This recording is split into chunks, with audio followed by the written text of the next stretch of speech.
राधे राधे, हरे कृष्ण। आप सभी का दिन शुभ हो। प्रिय भक्तजनों, आज आप सुनेंगे वैशाख मास महात्म्य का 10वां अध्याय।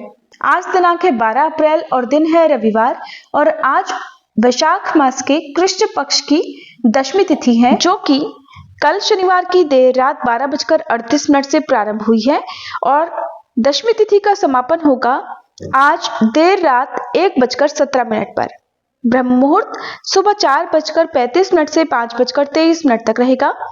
सूर्योदय होगा सुबह 6:12 पर। सूर्यास्त होगा शाम 6:42 पर। और आज राहु काल शाम 4:30 से 6 बजे तक रहेगा। साथ योग शाम 6:15 तक रहेगा। बाद में शुभ योग प्रारंभ होगा।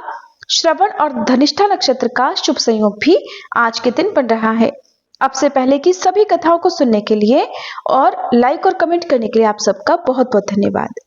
अब वैशाख मास महात्म्य का आज का अध्याय सुनने से पहले सुनिए पाप प्रशमन स्तोत्र हिंदी अनुवाद और श्री कृष्ण कवच पाठ। महर्षि वेद व्यास जी द्वारा रचित 18 पुराणों में से एक अग्नि पुराण में अग्निदेव द्वारा महर्षि वशिष्ठ को दिए गए विभिन्न उपदेश हैं और इसी के अंतर्गत इस समस्त पाप नाशक स्तोत्र के बारे में महात्मा पुष्कर कहते हैं कि मनुष्य चित्त की मलिनतावश चोरी, हत्या, पर स्त्री गमन आदि तरह तरह के पाप करता है।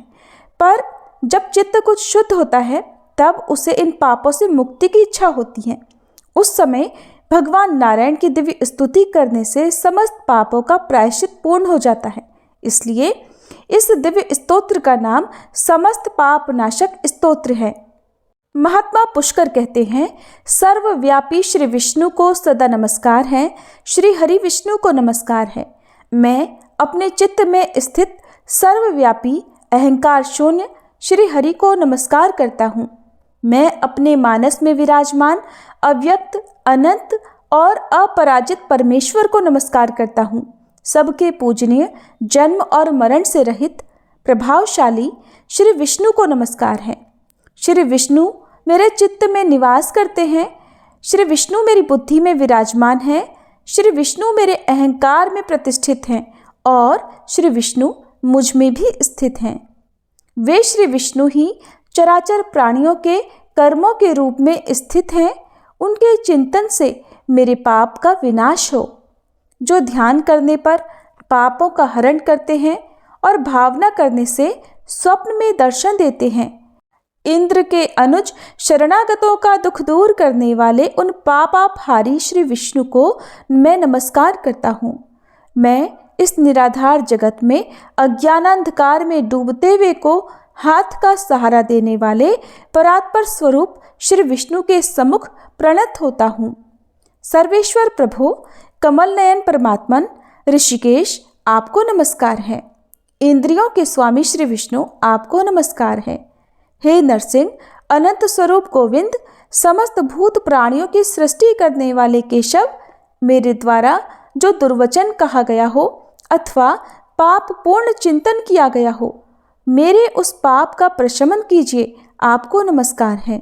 केशव, अपने मन के वश में होकर मैंने जो न करने योग्य अत्यंत उग्र पाप पूर्ण चिंतन किया है, उसे शांत कीजिए। परमार्थ परायण ब्राह्मण प्रिय गोविंद, अपनी मर्यादा से कभी च्युत न होने वाले जगन्नाथ, जगत का भरण पोषण करने वाले देवेश्वर, मेरे पाप का विनाश कीजिए। मैंने मध्याह्न, अपराह्न, सायंकाल एवं रात्रि के समय जानते हुए अथवा अनजाने शरीर, मन एवं वाणी के द्वारा जो पाप किया हो, पुंडरीकाक्ष, ऋषिकेश, माधव, आपके इन 3 नामों के उच्चारण से मेरे वे सब पाप क्षीण हो जाएं। हे कमल नयन लक्ष्मीपते, इंद्रियों के स्वामी माधव, आज आप मेरे शरीर एवं वाणी के द्वारा किए हुए पापों का हनन कीजिए। आज मैंने खाते, सोते, खड़े, चलते अथवा जागते हुए मन, वाणी और शरीर से जो भी नीच एवं नरक की प्राप्ति कराने वाला सूक्ष्म अथवा स्थूल पाप किया हो, भगवान वासुदेव के नामोच्चारण से वे सब विनष्ट हो जाएं। जो परब्रह्म, परम धाम और परम पवित्र हैं, उन श्री विष्णु के संकीर्तन से मेरे सब पाप लुप्त हो जाएं, जिसको प्राप्त होकर ज्ञानीजन पुनः लौट कर नहीं आते, जो गंध स्पर्श आदि तन्मात्राओं से रहित हैं। श्री विष्णु का वह परम पद मेरे पापों का शमन करे। जो मनुष्य पापों का विनाश करने वाले इस स्तोत्र का पठन अथवा श्रवण करता है, वह शरीर, मन और वाणी जनित समस्त पापों से छूट जाता है एवं समस्त पाप ग्रहों से मुक्त होकर श्री विष्णु के परम पद को प्राप्त होता है।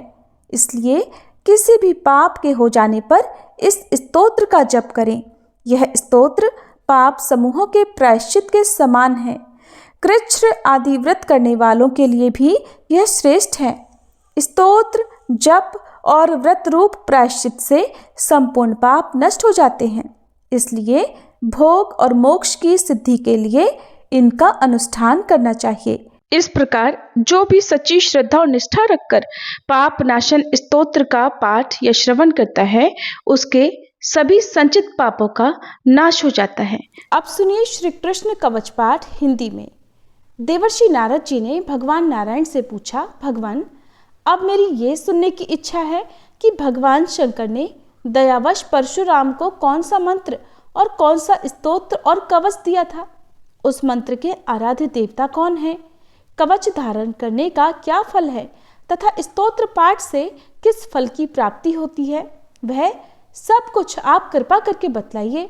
तब नारायण भगवान बोले, नारद, उस मंत्र के आराध्य देव गोलोकनाथ गोप गोपीश्वर सर्वसमर्थ परिपूर्णतम स्वयं भगवान श्री कृष्ण हैं।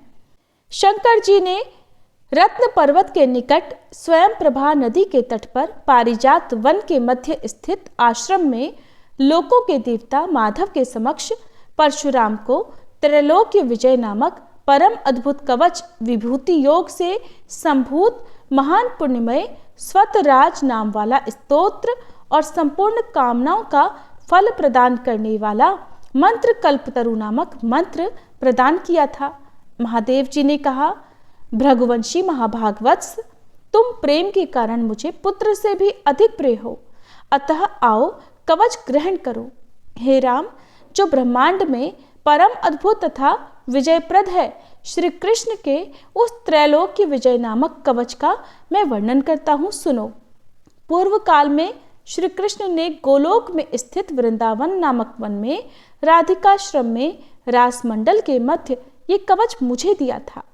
ये अत्यंत गोपनीय तत्व संपूर्ण मंत्र समुदाय का विग्रह स्वरूप पुण्य से भी बढ़कर पुण्यतर परमोत्कृष्ट है और इसे स्नेहवश मैं तुम्हें बता रहा हूँ, जिसे पढ़कर और धारण करके मूल प्रकृति भगवती आद्यशक्ति ने शुंभ निशुंभ महिषासुर और रक्तबीज का वध किया था, जिसे धारण करके मैं लोकों का संहारक और संपूर्ण तत्वों का जानकार हुआ हूँ तथा पूर्व काल में जो दुरंत और अवध्य थे उन त्रिपुरों को खेल ही खेल में दग्ध कर सका हूँ, जिसे पढ़कर और धारण करके ब्रह्मा ने इस उत्तम सृष्टि की रचना की है, जिसे धारण करके भगवान शेष सारे विश्व को धारण करते हैं, जिसे धारण करके कूर्मराज शेष को लीलापूर्वक धारण किए रहते हैं, जिसे धारण करके स्वयं सर्वव्यापक भगवान वायु विश्व के आधार हैं, जिसे धारण करके वरुण सिद्ध और कुबेर धन के स्वामी हुए हैं, जिसे पढ़कर एवं धारण करके स्वयं इंद्र देवताओं के राजा बने हैं, जिसे धारण करके तेजो राशि स्वयं सूर्य भुवन में प्रकाशित होते हैं, जिसे पढ़कर एवं धारण करके चंद्रमा महान बल और पराक्रम से संपन्न हुए हैं, जिसे पढ़कर एवं धारण करके महर्षि अगस्त्य सातों समुद्रों को पी गए और उनके तेज से वातापी नामक दैत्य को पचा गए, जिसे पढ़कर एवं धारण करके पृथ्वी देवी सबको धारण करने में समर्थ हुई हैं, जिसे पढ़कर एवं धारण करके गंगा स्वयं पवित्र होकर भुवनों को पावन करने वाली बनी है, जिसे धारण करके धर्मात्माओं में श्रेष्ठ धर्म लोकों के साक्षी बने हैं, जिसे धारण करके सरस्वती देवी संपूर्ण विद्याओं की अधिष्ठात्री देवी हुई हैं, जिसे धारण करके परात्परा लक्ष्मी लोकों को अन्न प्रदान करने वाली हुई हैं, जिसे पढ़कर एवं धारण करके सावित्री ने वेदों को जन्म दिया है। भृगुनंदन, जिसे पढ़ और धारण करके वेद धर्म के वक्ता हुए हैं, जिसे पढ़कर और धारण करके अग्नि शुद्ध एवं तेजस्वी हुए हैं, और जिसे धारण करके भगवान सनत कुमार को ज्ञानियों में सर्वश्रेष्ठ स्थान मिला है। जो महात्मा साधु एवं श्री कृष्ण भक्त हो, उसी को केवल यह कवच देना चाहिए, क्योंकि शठ एवं दूसरों के शिष्य को देने से दाता मृत्यु को प्राप्त हो जाता है। इस त्रैलोक्य विजय कवच के प्रजापति ऋषि हैं, गायत्री छंद हैं, स्वयं रासेश्वर देवता हैं, और त्रैलोक्य की विजय प्राप्ति में इसका विनियोग कहा गया है। ये परात्पर कवच तीनों लोकों में दुर्लभ है। ओम श्री कृष्णाय नमः सदा मेरे सिर की रक्षा करे। कृष्णाय स्वाहा ये पंचाक्षर सदा कपाल को सुरक्षित रखे। कृष्ण नेत्रों की तथा कृष्णाय स्वाहा पुतलियों की रक्षा करे। हरे नमः सदा मेरी भ्रकुटियों को बचाए। ओम गोविंदाय स्वाहा मेरी नासिकाओं की सदा रक्षा करे। गोपालाय नमः मेरे गंड स्थलों की सदा सब ओर से रक्षा करे। ओम गोपांगनेशाय नमः सदा मेरे कानों की रक्षा करे। ओम कृष्णाय नमः निरंतर मेरे दोनों ओठों की रक्षा करे। ओम गोविंदाय स्वाहा सदा मेरी दंत पंक्ति की रक्षा करे।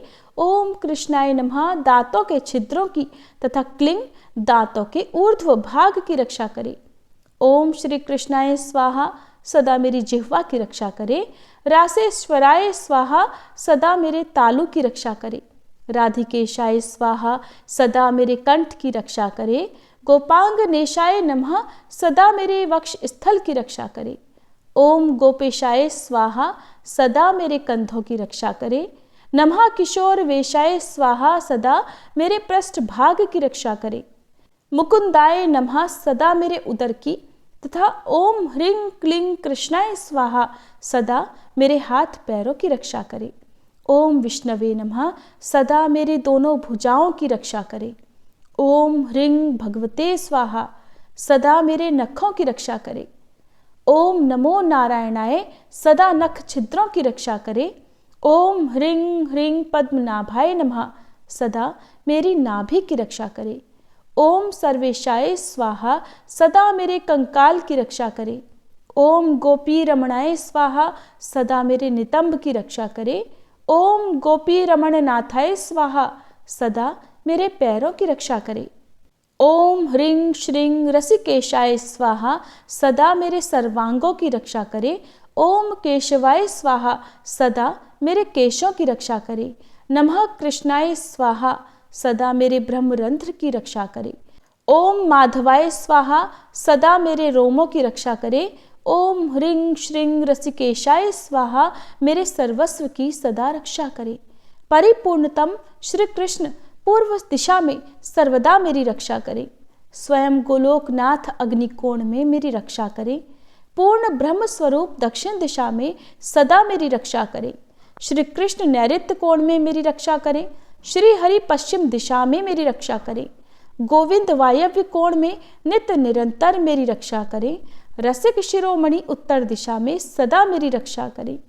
वृंदावन विहार कृत सदा ईशान कोण में मेरी रक्षा करें।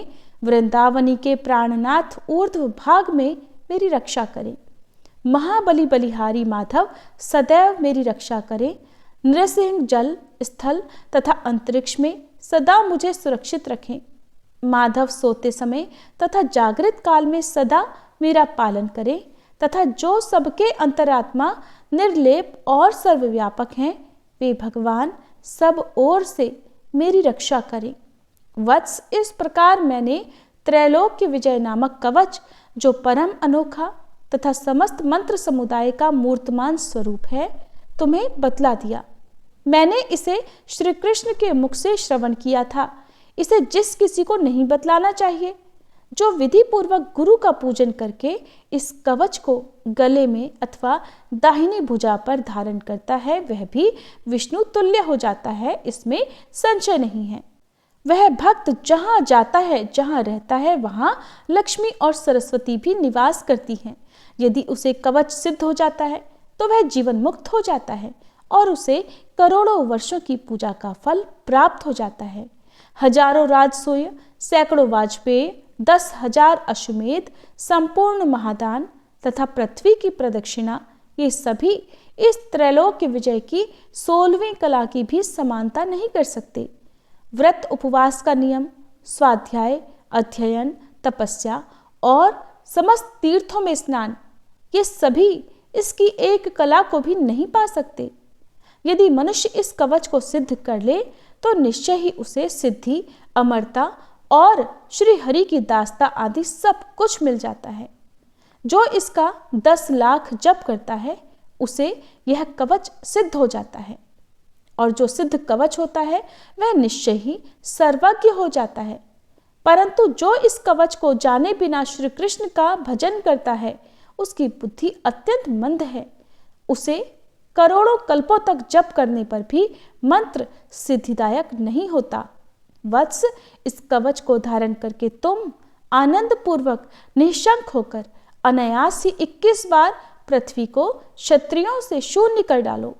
पुत्र, प्राण संकट के समय राज्य दिया जा सकता है, सिर कटाया जा सकता है और प्राणों का परित्याग भी किया जा सकता है, परंतु ऐसे कवच का दान कभी नहीं करना चाहिए। इति श्री कृष्ण कवचम पाठ संपूर्णम। अब सुनिए आज का अध्याय। ऋषियों ने कहा, हे सूत जी, पृथ्वी के साथ भगवान वराह जब वृषभाचल पर चले गए तब वहां उन्होंने पृथ्वी से क्या कहा? महामते, वह सब प्रसंग हम सुनना चाहते हैं। श्री सूत जी बोले, मुनियों, आप सब लोग पूर्व काल की पुण्यमयी कथा सुनिए। पहले वैवस्वत मनवंतर के परम पवित्र सतयुग में वराह रूपधारी पृथ्वीपति देवेश्वर भगवान विष्णु नारायण गिरी पर निवास करते थे।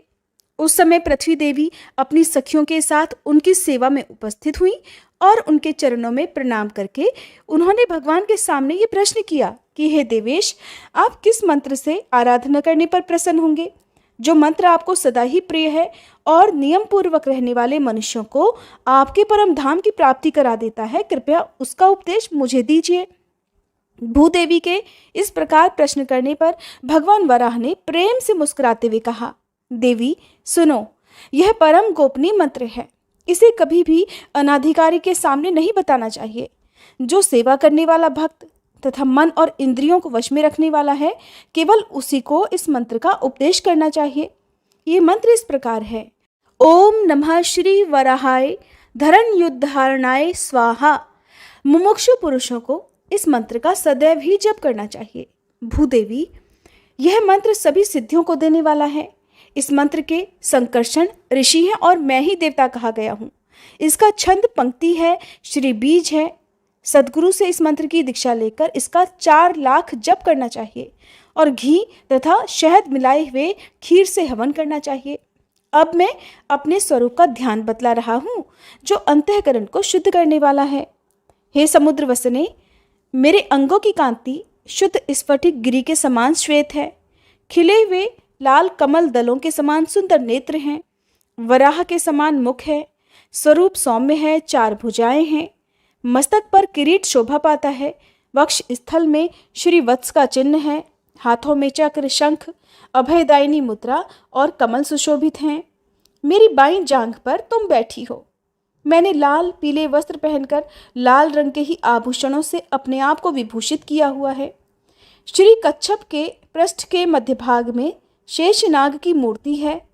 उसके ऊपर सहस्त्रदल कमल का आसन है और उस पर मैं विराजमान हूँ। इस प्रकार ध्यान करके जो भी मनुष्य सदा अष्टोत्तर शत मंत्र का जप करता है वह संपूर्ण कामनाओं को पाता है और अंत में निश्चय ही मोक्ष प्राप्त कर लेता है। ये सुनकर पृथ्वी देवी ने फिर से प्रश्न किया, हे देव, पूर्व काल में किसने इस मंत्र का अनुष्ठान किया है और उसे किस फल की प्राप्ति हुई है?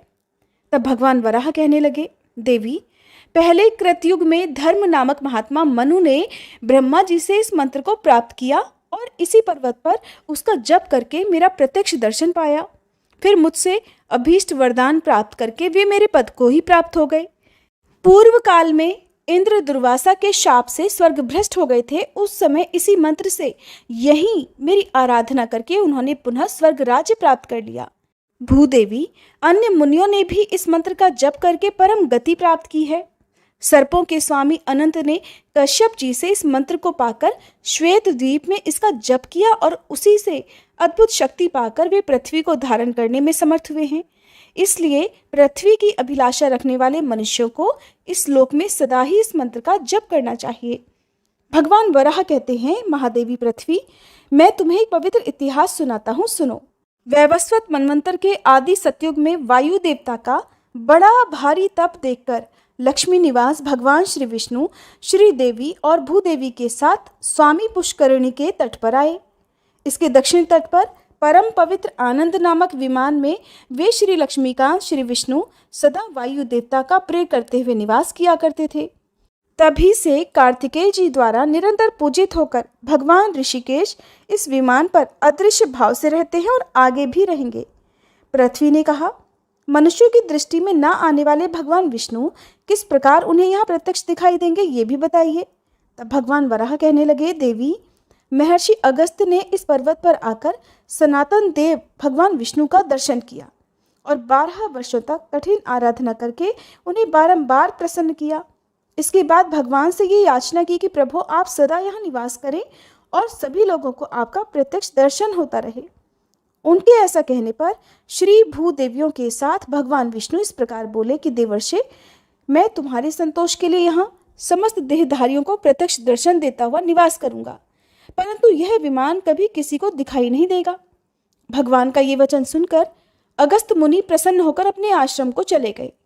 तब से भगवान विष्णु मुनियों के ही ध्यान में आने वाले इस विमान पर मनुष्य आदि प्राणियों की दृष्टि के विषय होकर चतुर्भुज रूप से निवास करते हैं और आगे भी निवास करते रहेंगे। स्कंद स्वामी सदा उनकी आराधना करते हैं और वायु देवता सेवा में तत्पर रहते हैं। एक समय की बात है, मित्रवर्मा की मनोरमा धर्मपत्नी के गर्भ से आकाश नामक पुत्र हुआ, जो अपने कुल का आभूषण था। शक वंश में उत्पन्न धरणी नाम वाली कन्या राजकुमार आकाश की धर्मपत्नी हुई। राजा मित्रवर्मा ने अपने उस पुत्र को राज्य का सारा भार सौंपकर खुद वेंकटाचल के पास पवित्र तपोवन को प्रस्थान किया। राजकुमार आकाश महान चक्रवर्ती राजा हुए। वे एक पत्नीव्रती थे। केवल अपनी धर्मपत्नी धरणी के प्रति ही उनका मन अनुरक्त था। एक दिन उन्होंने यज्ञ करने के लिए आरणी नदी के किनारे भूमि का शोधन कराया। जब सोने के हल से पृथ्वी जोती जाने लगी, तब बीज की मुट्ठी बिखेरते समय राजा ने देखा कि पृथ्वी से कन्या प्रकट हुई है, जो कमल की शैया पर सोई हुई है। वह बड़ी सुंदरी और समस्त शुभ लक्षणों से संपन्न थी। सोने की पुतली सी शोभा पा रही थी। उसे देखकर राजा के नेत्र आश्चर्य से खिल उठे। उन्होंने उसे तुरंत गोद में उठा लिया और ये मेरी ही पुत्री है, ऐसा कहकर मंत्रियों के साथ बड़े प्रसन्न हुए। ठीक उसी समय आकाशवाणी हुई कि राजन, वास्तव में ये तुम्हारी ही पुत्री है। इस सुंदर नेत्र वाली कन्या का तुम ही पालन पोषण करो। आकाशवाणी की बात सुनकर राजा के मन में और भी प्रसन्नता हो गई। फिर उन्होंने अपने नगर में बड़ी धूमधाम से प्रवेश किया और महारानी धरणी देवी को बुलाकर कहा, प्रिय, यह भगवान की दी हुई अपनी कन्या है, जरा इसे देखो तो। ये पृथ्वी से प्रकट हुई है। हम दोनों ही संतानहीन हैं। हमारे लिए अब यही हमारी पुत्री होगी। ऐसा कहकर आकाश राज ने रानी के हाथों में प्रेम पूर्वक वह कन्या दे दी। उस कन्या के घर में प्रवेश करने पर धरणी देवी ने भी गर्भ धारण कर लिया और समय आने पर उन्होंने उत्तम मुहूर्त में पुत्र को जन्म दिया। उस समय 5 ग्रह उच्च स्थानों में स्थित थे और सूर्यदेव मेष राशि में विराजमान थे। उस पुत्र के जन्म काल में देवताओं की दुंदुभियां बज उठी थी और राजा के घर में पुष्पों की वर्षा हुई। उस समय सुखदायिनी हवा चल रही थी। जिन लोगों ने महाराज को पुत्र जन्म का समाचार सुनाया, उन्हें अत्यंत प्रसन्न होकर उन्होंने जो कुछ भी उस समय उनके पास था सब कुछ दे डाला। केवल छत्र और चामर रख लिया। 1 करोड़ कपिला गौवें और 1 करोड़ 100 बैल दान किए। 12वें दिन का पुण्य मुहूर्त आने पर उन्होंने जात कर्म आदि क्रियाएं संपन्न की और खुद ही पुत्र का नाम वसुदान रख दिया। पृथ्वी देवी, आकाश राज का पुत्र वसुदान बड़ा ही सुंदर था। वह बालक प्रतिदिन शुक्ल पक्ष के चंद्रमा की तरह बढ़ने लगा। वेदों के पारंगत विद्वान गुरुजनों ने उस विनयशील कुमार का उपनयन संस्कार किया। पिता से ही उसने मंत्रपूर्वक अस्त्र शस्त्रों की शिक्षा पाई। अंग और उपांगों सहित धनुर्वेद के चारों पादों का अध्ययन किया। पृथ्वी देवी ने फिर पूछा, भगवान आपने आकाशराज के पुत्र का नाम बताया, अब ये बताने की कृपा भी करें कि उनकी अयोनिजा कन्या का नाम उस समय क्या रखा गया था। तब भगवान वराह मुस्कुराकर कहने लगे, देवी बुद्धिमान आकाशराज ने उस कन्या का नाम पद्मिनी अर्थात पद्मावती, पद्मालया आदि रखा था। धीरे धीरे वह कन्या युवावस्था को प्राप्त हुई। एक दिन पद्मिनी शुक और कोयलों के कलरव से व्याप्त उपवन में अपनी सखियों के साथ घूम रही थी। उसी समय मुनिश्रेष्ठ नारद जी अचानक घूमते घूमते वहीं आ पहुंचे। उन्होंने वन की मूर्तिमती लक्ष्मी की तरह उस कन्या को देखकर बड़ी हैरानी से पूछा, भीरू तुम कौन हो, किसकी कन्या हो, मुझे अपना हाथ तो दिखाओ। यह सुनकर पद्मिनी ने नारद जी से कहा, हे ब्राह्मण मैं आकाशराज की पुत्री हूँ, मेरे लक्षण बताइए। नारद जी बोले, सुंदरी सुनो, तुम्हारा मस्तक गोलाकार और सम है, इसके ऊपर चिकने और लंबे बाल शोभा पा रहे हैं। तुम्हारा मुख मंद मुस्कान से सुशोभित है और तुम्हारे अधर बिंबा फल के समान लाल हैं। इस प्रकार तुम्हारा ये मुख भगवान विष्णु के ही योग्य है, ऐसा मेरी बुद्धि का निश्चय है। तुम क्षीर सागर से प्रकट हुई साक्षात लक्ष्मी जी के समान दिखाई देती हो। भगवान वराह कहते हैं, ऐसा कहकर नारद जी पद्मिनी और उसकी सखियों द्वारा सम्मानित होकर वहीं से अंतर्ध्यान हो गए। इसके बाद सखियों ने पद्मिनी से कहा कि सखी चलो वन में फूल लाने के लिए चलते हैं। ऐसा कहकर आकाशराज की कन्या के साथ वे सखियां वन में गईं और फूलों को तोड़ती हुई इधर उधर घूमने लगी। फिर वे सब सखियां एक वनस्पति के नीचे जा बैठी। उसी समय उन्होंने चंद्रमा के समान श्वेत वर्ण वाले एक ऊंचे घोड़े को देखा। उसके ऊपर श्याम वर्ण का पुरुष सवार था, जिसकी आकृति और कांति कामदेव को भी लज्जित कर रही थी। उसके विशाल नेत्र पद्म पत्राकार कानों के पास पहुंचे हुए थे। उन्होंने एक हाथ में दिव्य शांग धनुष और दूसरे में सोने का बाण धारण कर रखा था। उसका कटी प्रदेश पीले रंग के रेशमी वस्त्रों से ढका हुआ था। शरीर का मध्य भाग बहुत ही सुंदर था। वह रत्न निर्मित कंगन, बाजूबंद और करधनी से सुशोभित था। उसकी छाती चौड़ी थी, जिससे उस पुरुष की दक्षिणावर्त नाभि और भी अधिक शोभा पा रही थी। उसका बायां कंधा स्वर्णमय यज्ञोपवीत से चमक रहा था। इस प्रकार उस तरुण का सुंदर रूप मन को मोह लेने वाला था। उसे देखकर वे सब सखियां चकित हो गईं। वह घुड़सवार एक भेड़िए को ढूंढता हुआ वहां फूल तोड़ने वाली स्त्रियों के सामने आया और उनसे पूछने लगा कि इधर कोई भेड़िया आया है क्या। स्त्रियों ने तुरंत उत्तर दिया कि तुम धनुष धारण करके हमारे वन में क्यों आए हो? यहाँ के सभी मृग तो अवध हैं, अर्थात कोई भी यहाँ के हिरणों को नहीं मार सकता। आकाशराज के द्वारा सुरक्षित इस वन से शीघ्र ही बाहर निकल जाओ। उनकी यह बात सुनते ही वह घुड़सवार घोड़े से उतर पड़ा। उसने पूछा कि तुम सब लोग कौन हो? ये कमल के समान सुंदर रंग वाली सुंदरी कन्या कौन है? उसका यह प्रश्न सुनकर एक सखी ने उत्तर दिया, शूरवीर ये हमारी स्वामिनी है, इनका नाम पद्मिनी है और ये आकाशराज की पुत्री हैं और ये पृथ्वी से उत्पन्न हुई हैं। सुंदर शरीर वाले हे पुरुष, तुम भी अपना परिचय दो। तुम्हारा नाम क्या है और निवास स्थान कहाँ है और तुम यहाँ किस लिए आए हो? सखियों के इस प्रकार पूछने पर उस पुरुष ने मंद मुस्कान वाले मुख से इस प्रकार कहा कि मेरे नाम अनंत हैं। तपस्वी लोग रंग, रूप और नाम दोनों ही दृष्टियों से मुझे कृष्ण कहते हैं। मैं वो हूँ जिसके धनुष की बराबरी करने वाला कोई भी धनुष देवताओं के पास भी नहीं है। लोग मुझे वेंकटाचल निवासी वीरपति कहते हैं और शिकार करने के लिए मैं इस वन में आया हूँ। इस वन की शोभा देखते हुए मेरी दृष्टि सुंदरी पर भी पड़ गई। क्या ये मुझे मिल सकती है? श्री कृष्ण की बात सुनकर सभी सखियां क्रोधित हो गईं। तब कृष्ण घोड़े पर चढ़कर शीघ्र ही वेंकटाचल पर चले गए। वहां अपने दिव्य निवास स्थान पर पहुंचकर वे घोड़े से उतर गए। कृष्ण के रूप में साक्षात श्रीहरि थे। घोड़े से उतरकर उन्होंने रत्नमय मंडप में प्रवेश किया और मुक्तामय मंदिरों में जाकर फिर नूतन रत्नमय सिंहासन पर वे विराजमान हुए और उसी विशाल नेत्रों वाली तथा मंद मुस्कान से सुशोभित मुख वाली पद्मावती का ध्यान करने लगे। इसके बाद मध्याह्न काल में भगवान के भोग लगाने योग्य दिव्य, उत्तम और सुगंधित अन्न तैयार करके वकुल मालिका नाम की सखी भगवान को देखने के लिए बड़ी शीघ्रता पूर्वक गई और उनके चरणों में भक्ति भाव से प्रणाम करके उनके पास ही बैठ गई। उसने देखा श्री हरि नेत्र बंद करे किसी को याद कर रहे हैं। तब उस सखी ने कहा, देव देवेश्वर उठिए, पुरुषोत्तम आपके लिए बहुत उत्तम रसोई तैयार की गई है। माधव अब भोजन के लिए पधारिए। तब श्री भगवान बोले, सखी प्राचीन काल की बात है, पवित्र त्रेता युग में जब मैंने रावण का वध किया था, उस समय वेदवती नाम वाली एक कन्या ने लक्ष्मी जी की सहायता की थी। लक्ष्मी राजा जनक के यहाँ पृथ्वी से उत्पन्न होकर सीता के रूप में निवास करती थीं। फिर मुझसे विवाह होने पर जब वे मेरे साथ वन में गईं, तब एक दिन पंचवटी में मारीच नामक राक्षस का वध करने के लिए मैं आश्रम से बाहर गया।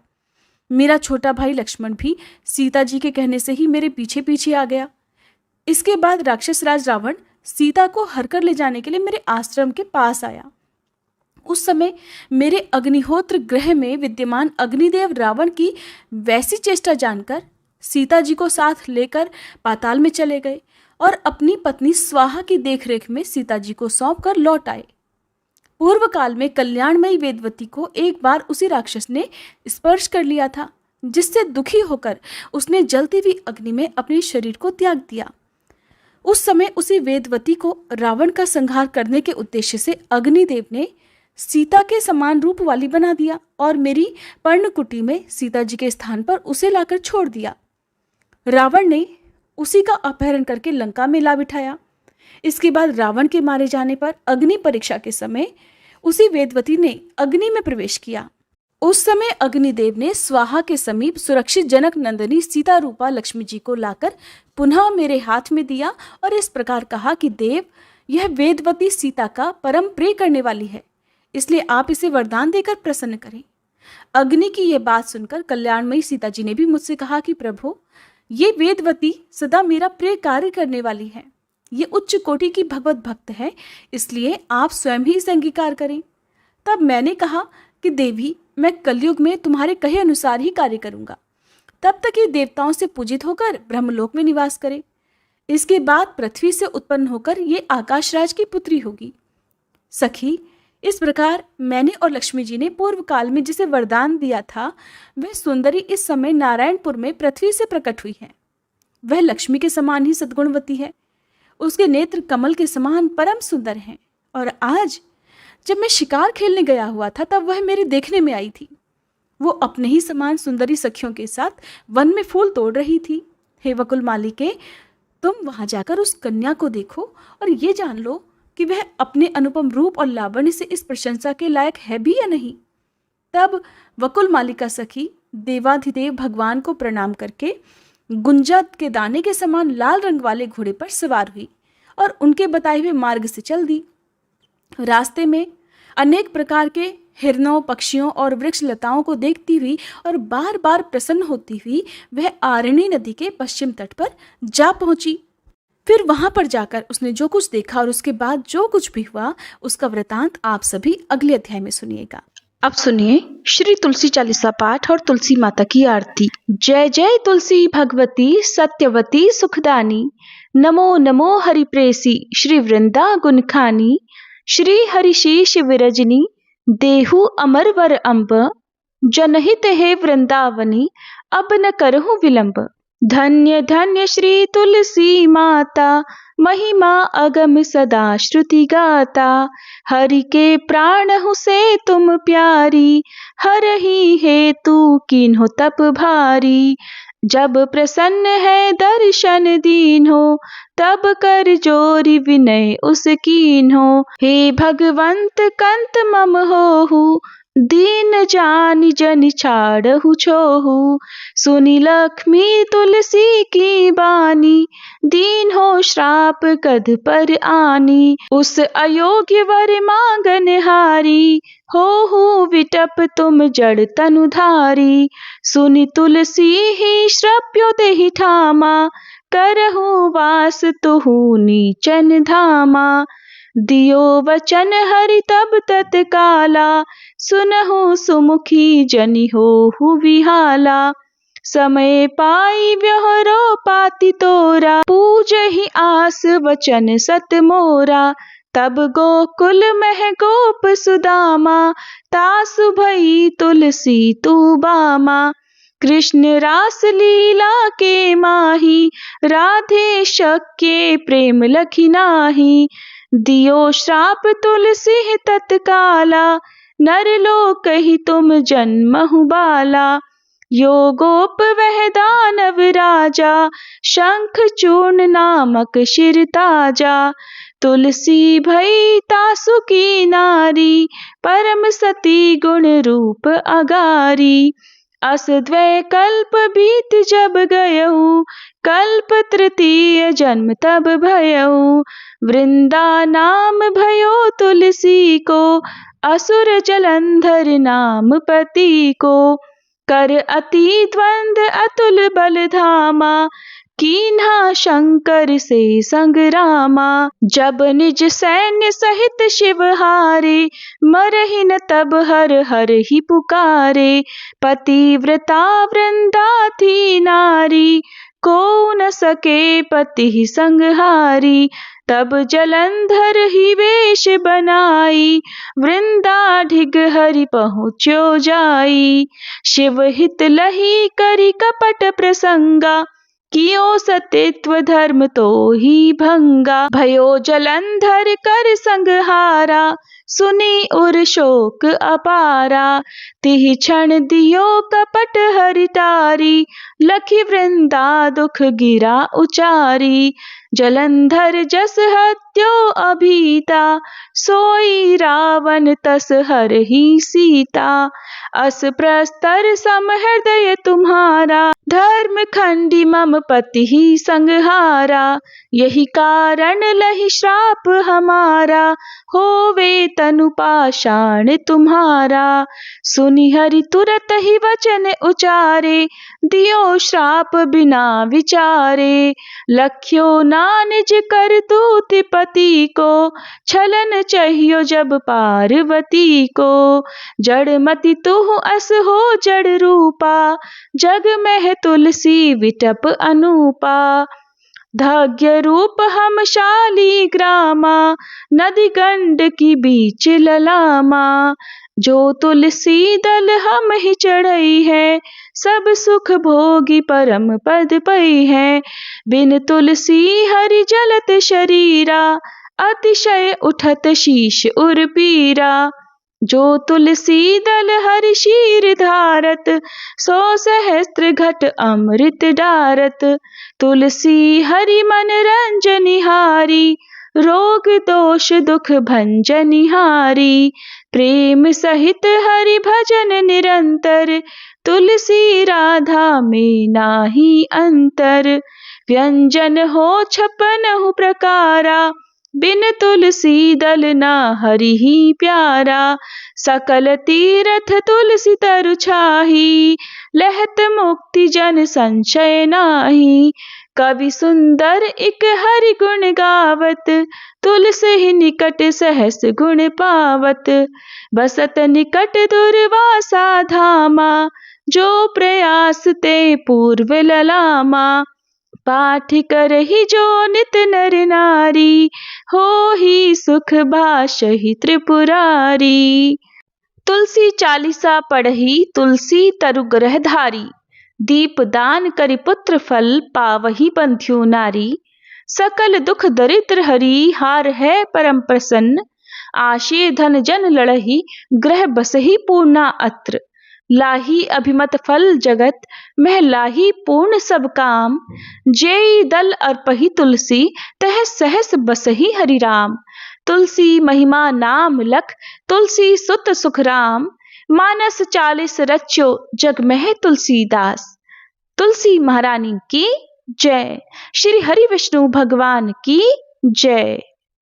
तुलसी महारानी नमो नमो, हरि की पटरानी नमो नमो। धन तुलसी पूरण तप कीनो, धन तुलसी पूरण तप कीनो।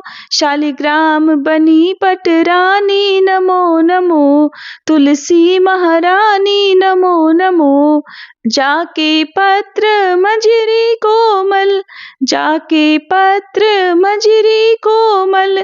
श्रीपति कमल चरण लपटानी नमो नमो, तुलसी महारानी नमो नमो। धूप दीप नैवेद्य आरती, धूप दीप नैवेद्य आरती, पुष्पन की वर्षा वर्षानी नमो नमो। तुलसी महारानी नमो नमो।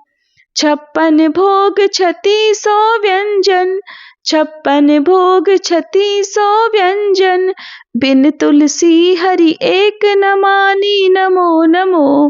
बिन तुलसी हरि एक न मानी नमो नमो। तुलसी महारानी नमो नमो। सभी सखी मैया तेरो यश गावे, सभी सखी मैया तेरो यश गावे, भक्ति दान दीजे महारानी नमो नमो। तुलसी महारानी नमो नमो। हरि की पटरानी नमो नमो। तुलसी महारानी नमो नमो। तुलसी मैया की जय।